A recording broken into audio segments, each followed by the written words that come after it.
ನಮಸ್ಕಾರ ಸ್ನೇಹಿತರೆ. ಇತ್ತೀಚೆಗೆ ಕೊರಿಯಾ ದೇಶದ ವಿಜ್ಞಾನಿಯೊಬ್ಬರು ಒಂದು ಪ್ರಯೋಗ ಮಾಡಿದ್ದರು. ದೊಡ್ಡ ಪಾತ್ರೆಯಲ್ಲಿ ನೀರನ್ನು ಚೆನ್ನಾಗಿ ಕಾಯಿಸಿ ಕುದಿಯುವ ಹಂತಕ್ಕೆ ಬಂದಾಗ ಒಂದು ದೊಡ್ಡ ಕಪ್ಪೆಯನ್ನು ಅದರಲ್ಲಿ ಹಾಕಿದರು. ಪಾಪ, ಕಪ್ಪೆಗೆ ಮೈ ಸುಟ್ಟಿತು. ಚಕ್ಕನೆ ಪಾತ್ರೆಯ ಅಂಚನ್ನು ಒದ್ದು ಹೊರಗೆ ಜಾರಿ ಬಿದ್ದಿತ್ತು. ಅದಕ್ಕೆ ಔಷಧಿ ಹಾಕಿದರು. ಇನ್ನೊಂದು ಪಾತ್ರೆಯಲ್ಲಿ ತಣ್ಣೀರು ತೆಗೆದುಕೊಂಡು ಅದರಲ್ಲಿ ಒಂದು ಕಪ್ಪೆಯನ್ನಿಟ್ಟರು. ಅದು ಆರಾಮಾಗಿ ಕುಳಿತುಕೊಂಡಿತ್ತು. ಆ ಪಾತ್ರೆಯನ್ನು ತೀರಾ ನಿಧಾನವಾಗಿ ಒಂದೇ ಮೇಲದ ಬತ್ತಿಯಿಂದ ಕಾಯಿಸತೊಡಗಿದರು. ನೀರು ಕುದಿಯಬೇಕಾದರೆ ಸುಮಾರು 8 ತಾಸು ತೆಗೆದುಕೊಂಡಿತ್ತು. ವಿಚಿತ್ರ ಏನು ಗೊತ್ತೇ, ಆ ಕಪ್ಪೆ ಪಾತ್ರೆಯಿಂದ ಹೊರಗೆ ಹಾರಲೇ ಇಲ್ಲ. ಒಳಗೆ ಬೆಂದು ಸತ್ತು ಹೋಗಿತ್ತು. ಯಾಕೆ ಹೀಗೆ? ಮೊದಲನೇ ಕಪ್ಪೆಯನ್ನು ಕುದಿಯುವ ನೀರಿನಲ್ಲಿ ಹಾಕಿದಾಗ ತಕ್ಷಣ ಬದಲಾದ ವಾತಾವರಣಕ್ಕೆ ಹೊಂದಲಾಗದ ಕಪ್ಪೆ ಥಟ್ಟನೆ ಹಾರಿ ಹೊರಗೆ ಬಂತು. ತಣ್ಣೀರಿನಲ್ಲಿ ಕುಳಿತ ಕಪ್ಪೆಯ ಅನುಭವವೇ ಬೇರೆ. ನೀರು ತುಂಬ ನಿಧಾನವಾಗಿ ಬಿಸಿಯಾಗುತ್ತಿದ್ದುದರಿಂದ ಕಪ್ಪೆಗೆ ಅದರ ಅರಿವಾಗಲೇ ಇಲ್ಲ. ಉಷ್ಣತೆ ಹೆಚ್ಚಾದಂತೆ ತನ್ನ ಮೈಯನ್ನು ಅದಕ್ಕೆ ಹೊಂದಿಸಿಕೊಳ್ಳುತ್ತಾ ಹೋಯಿತು. ಬದಲಾಗುತ್ತಿರುವ ವಾತಾವರಣಕ್ಕೆ ತಕ್ಕಂತೆ ರಾಜಿ ಮಾಡಿಕೊಳ್ಳುತ್ತಾ ಹೋದಂತೆ ತನ್ನ ಮೈ ಬೆಂದು ಹೋದದ್ದು ತಿಳಿಯಲಿಲ್ಲ. ನಮ್ಮ ಮನಸ್ಸು ಹಾಗೆ ಅಲ್ಲವೇ? ಸುತ್ತಲಿನ ವಾತಾವರಣಕ್ಕೆ ಹೊಂದಿಕೊಳ್ಳುತ್ತಾ ಹೋಗುತ್ತದೆ.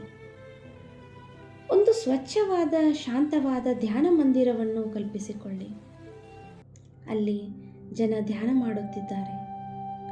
ನೀವು ಅಲ್ಲಿಯೇ ಧ್ಯಾನ ಮಾಡುತ್ತಿದ್ದೀರಿ. ಆಗ ನಿಮಗೆ ಕೆಮ್ಮು ಬಂದರೆ ಏನು ಮಾಡುತ್ತೀರಿ? ಆದಷ್ಟು ತಡೆದುಕೊಳ್ಳುತ್ತೀರಿ. ತಡೆಯಲು ಸಾಧ್ಯವೇ ಇಲ್ಲ ಎನಿಸಿದಾಗ ಹೊರಗೆ ಹೋಗಿ ಕೆಮ್ಮಿ ಬರುತ್ತೀರಿ.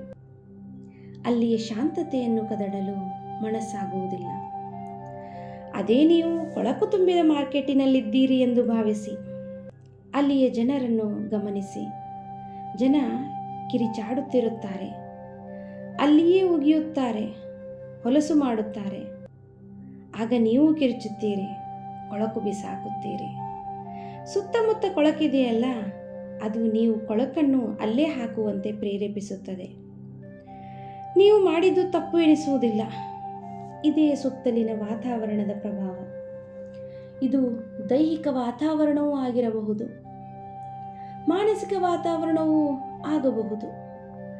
ಅದಕ್ಕೆ ಹಿರಿಯರು ಮನೆಯನ್ನು ಶುಚಿಯಾಗಿ ಇಟ್ಟುಕೊಳ್ಳಲು ಹೇಳುವುದು.